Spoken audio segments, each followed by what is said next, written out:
Welcome back, sports gamers. It's the Natural.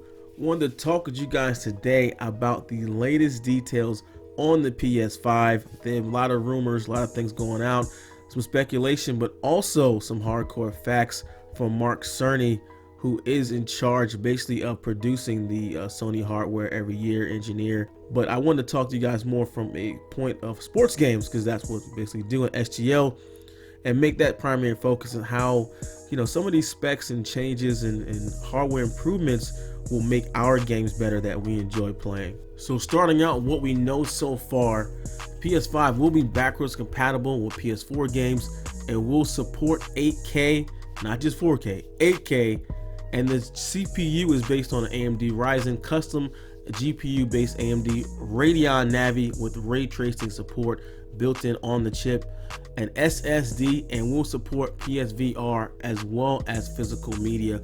And that was a big thing for last generation with Xbox. They were trying to kind of get away for physical media, and people went crazy.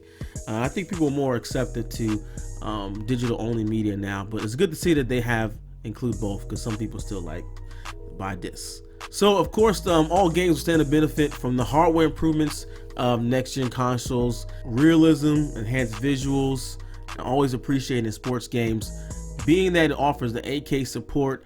Now, typical TVs aren't built for this yet. Most TVs out there right now are only 4K, but it's good that they're future-proofing that, because of course 8K is coming eventually, and so it's easy to see how that will affect presentation and quality, up the resolution. It's a little bit tougher there for game developers to produce 8K. It's going to take a lot more processing power and the jump to 8K. So the console support for ray tracing also means there will be leaps and improvements in terms of immersions. So if you don't know, ray tracing is a technique that mimics the travel of light to simulate complex interaction in 3D spaces. It's a staple in Hollywood visual effects. Basically, it makes light look real in games. Right now, how gaming lighting works in gaming is faked.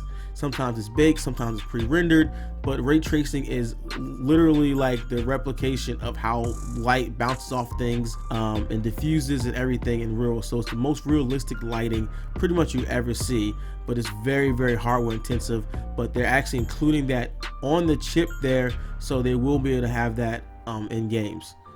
So ray tracing for games can and will go beyond physical implications as well. It can also be used to improve overall immersions of games, especially in terms of audio and how audio bounces off of things. They can use ray tracing for that. And the AMD chip actually includes a custom unit for 3D audio that will redefine what sound can do in a video game. Now, audio hasn't changed much between PlayStation 3 and PlayStation 4, but with the next console, it will be dramatically different audio experience. They'll be putting some hardware horsepower beyond it. Games will feel more immersed, and the game will sound more coming at you from above, beyond, to the side. While the effect will require no external hardware, it will work through TV speakers, virtual surround sound, and also it will be great with headphones. So the end result becomes lifelike environments with enhanced audio that will make worlds come alive. Like, remember the effects of crowd composure and later instantly football games. Imagine that coming through your speakers as if you were there, and hearing more player chatter, not just but from different directions. You can hear the player chatter coming from across the sidelines, or you can hear coaches on the sidelines, or people talking trash in the crowd. Different things like that will be possible when they actually can have audio where you can hear exactly and identify where it's coming from with a more accurate representation audio. So I'm looking forward to that. So if taken advantage of, this is something where you can actually hear the difference between a Super Bowl crowd versus a preseason game. We know in real life there's a huge difference. So let's talk about the hard drive. There will be a super fast SSD that will be included in the PS5, and what we do know, it's custom and faster than anything available on PC. Now, I personally have an SSHD inside of my PS4 Pro, and it's a notable difference in loading times when you're trying to simulate in franchise mode and a lot of applications. It's more, I think, for open worlds, it's a much bigger deal, less loading screens, something like an Anthem. But even for sports games, we have loading as well. Like, I load into my games pretty much quick, like almost instantly when I'm playing on my PC. When I'm playing Madden on PC, it loads up. I'm loading the game so fast. It's a noticeable difference versus the console version. So it's good to see that finally coming to consoles, having an SSD in there, and it's estimated to be roughly 19 times faster than the PS4. That means larger worlds load faster and remain consistent. Now, sports games typically don't have a free roam or open world aspect like I was saying, but with career modes changing and innovating, they just might be doing that in the future. This is the hardware to support it. Modes like franchise, WE Universe, and so many more will have a chance to innovate well beyond what we've seen before. More importantly, the specs virtually eliminate the excess loading screen time between modes, and I think this is going to be a huge improvement there that people at first will notice, and after a while, once you get used to it, you don't. But it's good to see that they're working on that. So close to the launch, we'll have an idea about what the game landscape will look like. Google is launching a cloud gaming service, Stadia, later this year.